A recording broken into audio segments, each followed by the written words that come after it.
So I want to attempt to do another reading of a poem that belongs to a book called Gardens and Walls, which I talked a little bit about and explained that the chapbook length volume is more really a documentation of performance work that I did on Roosevelt Island at the turn of the millennium than it is, merely a collection of poetic utterances. The poem that I want to read today sort of deserves a bit of contextualization. It's called Blackwell's Garden, and it refers to a very specific garden that existed around 1999 and 2000, 2001. No, maybe not 2001. I think it had ceased to exist by that time. But it was a community garden, and it was an enclosed garden, but wasn't very difficult to get into the enclosure. And it had vegetables like cabbages, squash, winter squash, tomatoes, bell peppers, different kinds of vegetables. And it was at the edge of the condemned building, really more of a ruin at that point, that was once served as the smallpox hospital on Blackwell's Island. And that condemned building was actually demolished in the time that I engaged performances on the island. And when I began the performances, that building, what was left of it, was still standing, although it was boarded up and closed off with different kinds of fences. I think 2 layers of fences, so a kind of wall guarding this ruin. And one had to really struggle to get access to the interior of the building. There's a reference to the boarded windows. The way that I got access to the building was subterranean, so you had to crawl over or around or through, the fencing, which included, like I said, 2 layers of fencing, hurricane fencing, and then the some other means of, dissuading unwelcome visitors from getting in. And then there were some broken areas around the bottom of the building, and if you dug a little bit, practiced your badger or armadillo skills, you could gain access to this ruined hospital. And underneath, it was very dark and sort of forbidding for boating, and it required a certain amount of engagement, just even to get into this building. Not many people want to crawl on their belly in a rat and other rodent infested ruin, to explore what was once a pox hospital.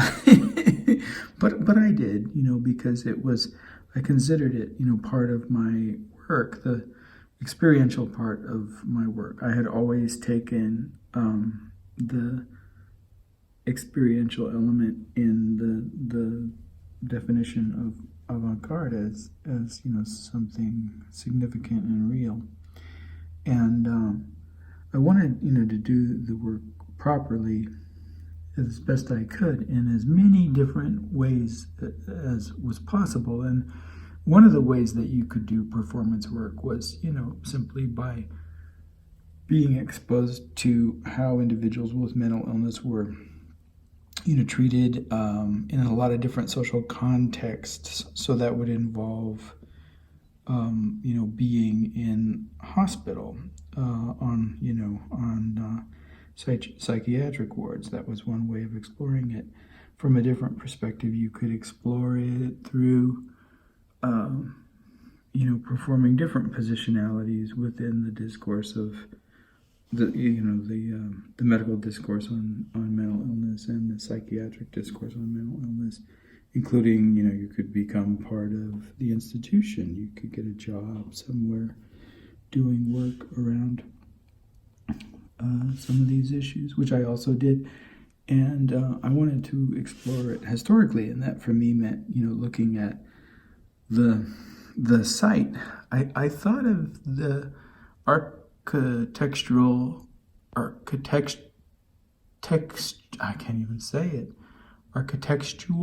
and archaeological exploration of some of these ruined spaces and the memories of the inhabitants there as being significant in a way that I had gone to UCSD, and I had studied literature there, and I remember that one of my professors, Don Wayne, had written a volume on the poetry of Ben Jonson, and specifically on this one,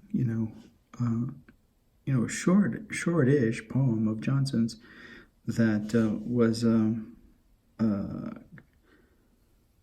focused on his residence called Penhurst, and Wayne had written an entire volume-length analysis of this short poem that involved looking at the building itself and using the analysis of the architecture and the history of that building and a lot of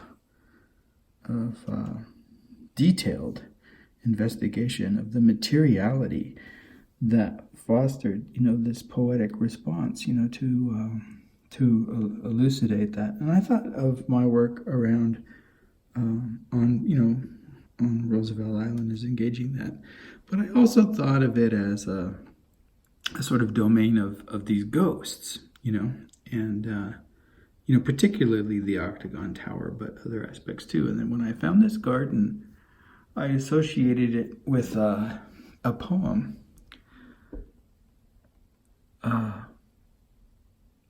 that I had recalled from Sylvia Plath, and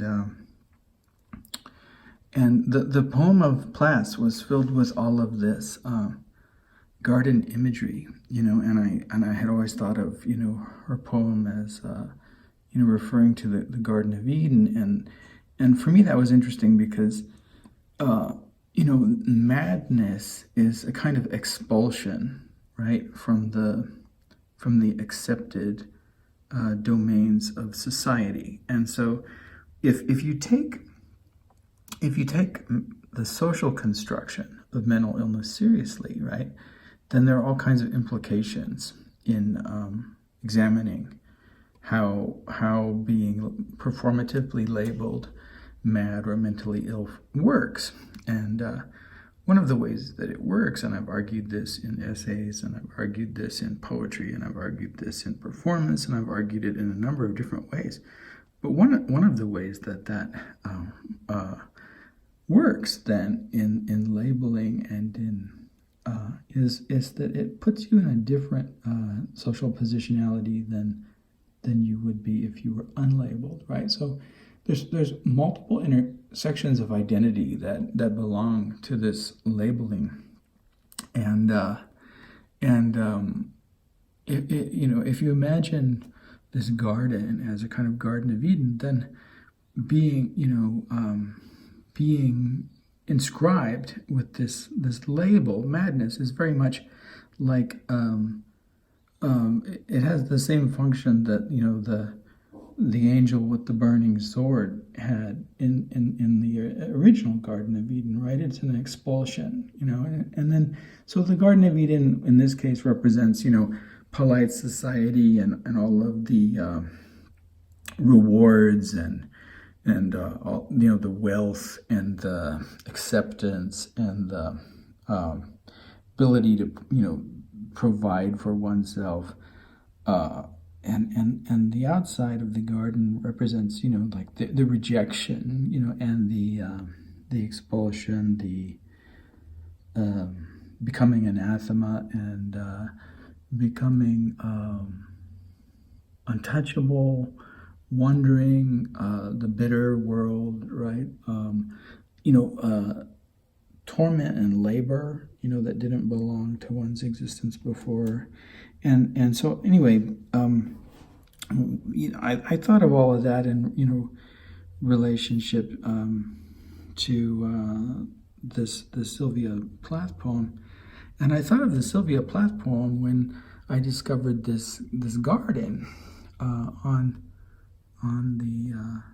the island, and I thought, maybe it's, and because it was a community garden and it clearly wasn't authorized, it didn't have the performative authority endorsing it the way that the medical institution didn't said this garden is okay and this is the way to do it. It looked like a squatter garden, and so I really liked that. It was like it was like the one that was expelled, taking back possession of the original garden. So I liked that. And then what I did, in structuring, the poem was I inserted a number of lines, perhaps all of the lines from the Sylvia Plath poem, and I put them in italics. And then I would begin with this italicized Sylvia Plath section and then just run, kind of improvisatory response and, write that down very quickly. And then, until I sort of ran out of steam, and then I would find another, section of her poem and I would, throw that in. And then the glossolalia, of course, is a reference to Antonin Artaud, but also an emergent language.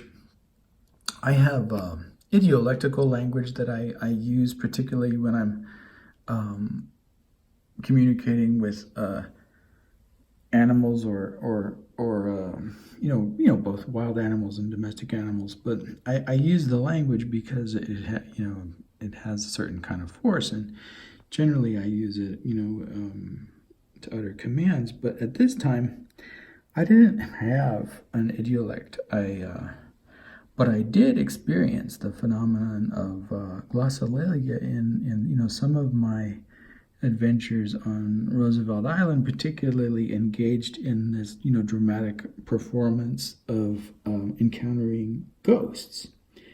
And sometimes these ghosts involved in my performance were unable to speak what happened to them. And this is where the glossolalia emerged, was from these moments where you couldn't speak anymore because language was something stopped you from naming it. These like great emotional pauses where you were overwhelmed with the empathy, and the depth of feeling, that some of these experiences conveyed, and then you couldn't go on, but you could go on with glossolalia, and so the glossolalia would come in those moments, and so to read them would almost be forced. They were an honest response to the inability to go on speaking, but to utter them again, artificially would seem strange. So if I don't speak the glossolalia in the poem, I might prefer to substitute pauses. We'll see. Toward the end of the poem, something happens is interesting that I don't believe is really entirely a part of the Sylvia Plath. Oh, I was going to say, before we leave Sylvia Plath, the other implication, if one takes, the idea that mental illness, madness, is socially constructed, one of the implications is then that what is suicide like? What social responsibility do we have for the suicide? How do you explain it? It has a different texture, right? If you believe that madness is something that begins with the chemistry of the brain, or if you believe that mental illness is the way that we extricate people from belonging to our community. So, Antonin Artaud had made a similar observation when he discussed Van Gogh as being suicided by society. Another individual who committed suicide, Robert Calvert, also, discussed this issue in a song that he wrote called High Rise. And in that song, one of the lines is, they say he jumped, but we know he was pushed. And the idea in the song is that, again, that suicide is a response to, society's rejection. And that rejection belongs to this performative realm and this social construction of the way to deal with kinds of difference that society doesn't want to incorporate, right? So this is the unincorporatable, so you put it on an island like Blackwell's Island, and you performatively put it somewhere like we do now. And I've worked in a number of different programs, community involvement programs with people diagnosed with mental illness, if you believe in that term, and different aspects of the work.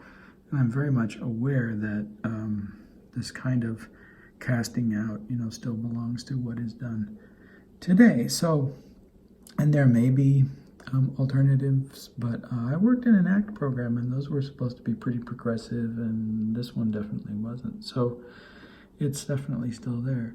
Anyway, so these ideas of, the burden of responsibility for suicide were very much, on my mind in constructing the poem, and like thinking about the garden and reclaiming this garden, and like having to, broach these layers of fencing and walls, and then, my thinking about like the project that had, not begun yet, but that was, or had perhaps begun on the Octagon, that had been in planning for some time. It's one of the reasons why I chose, Roosevelt Island, because of the offense of,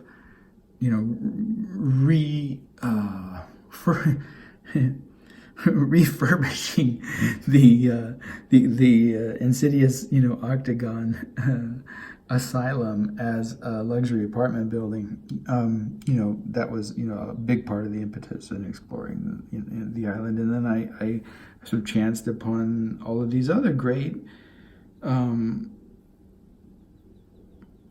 material symbols, like the garden, that, almost by chance, that allowed me, to explore, some of these other issues using these figures. But I want to, again, emphasize that these were real places, and it's not a poetry of the imagination, it's a poetry of observation. And I certainly take it somewhere imaginative, but it begins, in this sort of concrete, or lived experience of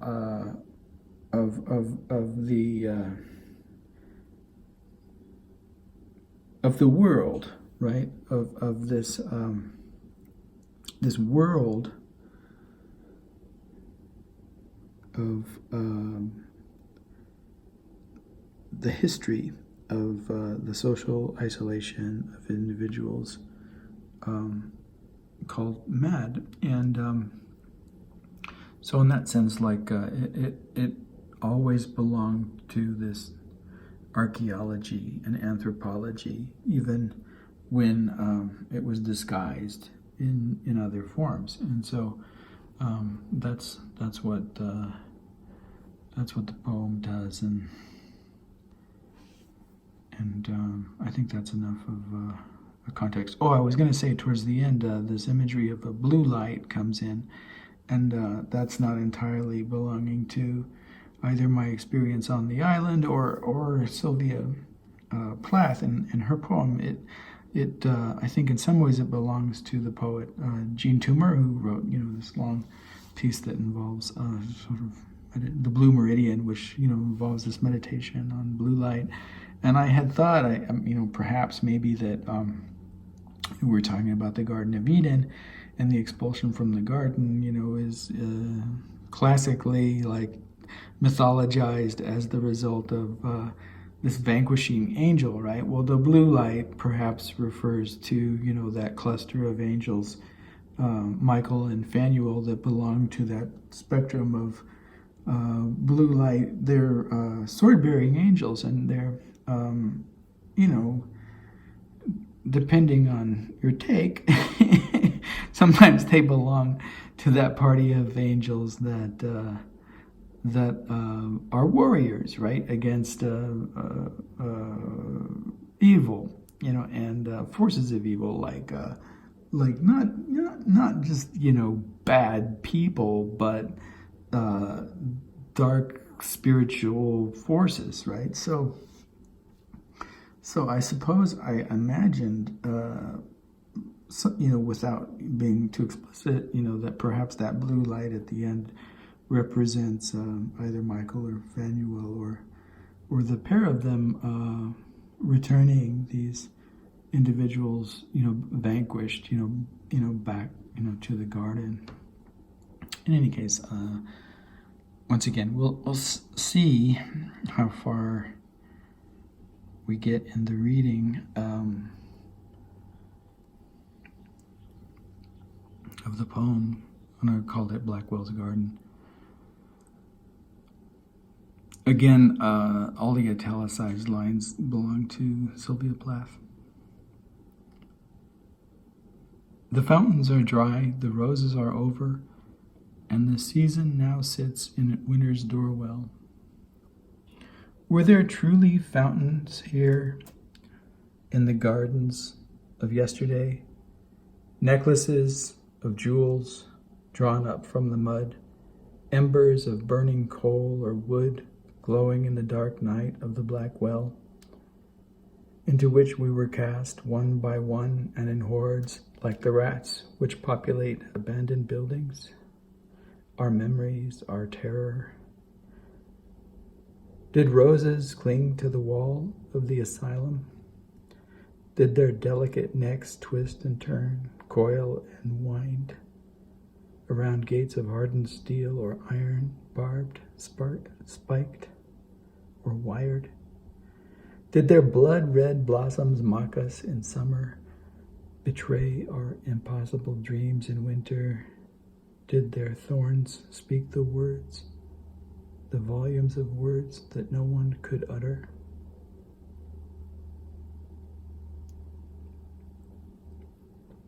The frail wooden fence we climb so easily today, overgrown with weeds, hardened and resistant to the ravages of cold, of bitter wind. Wild things at the edge of the garden, we make our way into it. There is an incense of death here. You can still smell it, not in the fallow grass which lies dormant between the rows of pumpkins and squash, not in the sweet vines of the tomatoes or the fragrant earth itself, still rich and fecund with the gifts summer's insects left it months ago, but across the garden in the decaying edifice at the edge of the vast woof and web of its world, seeping from cracks in boarded windows, as if it were still the same air exhaled by madmen tied to beds and chairs, beaten and broken, starved and left choking on the soot and filth of sane men's fears. Our day approaches, teeming with so much meaning, it can hardly be said. The day of sane men's nightmares gone mad, the day the sun did not fall from the sky, the day of fountains and roses, the day of release, the day of immutable belonging to sun, moon, earth, sea, and sky, to the garden itself, where the luscious flesh of the fiery pepper glistens like the iridescent throat of the hummingbird, where the potatoes sink their teeth into the breasts of the soil, and the pears fatten like little Buddhas. Though they are not pears, they have already withered, though they more closely resemble the dragon's teeth. Through which our bravery is tested by rite of passage, trial and error, by dark night, flame and terror, by gods, angels, and men without names, through the fury of alien molecules, the burning of flesh and the distillation of rage, through electroshock, needle, and the certainty of cage, and thus, fearful and trembling, we hesitate in our trespass, until a forgiving sign permits us to take all that we wish, until beast invites us to the banquet, until guardian pours us wine, until we see in that forbidden and interdicted fruit the satori we have measured in our dreams. And when at last we pick it and take it to our lips, teeth, and tongues, we discover ourselves transformed, little Buddhas of madness, of the garden of madman's nirvana, no larger or smaller than we were, but infinitely greater in the communion of our belonging. A blue light of apotheosis is beckoning us to a place among the stars. A blue mist is dragging the lake, in which each of us was drowned by unholy baptism. The blue mist of union, the blue mist of ghost, with whom we find ourselves as one in the blue light of who we are, the blue scream with which we drag the lake of the asylum's past, the sea of its despair, the ocean of its wounds, the blue music of the words which echo from the minds and mouths of those once mad to and through our own.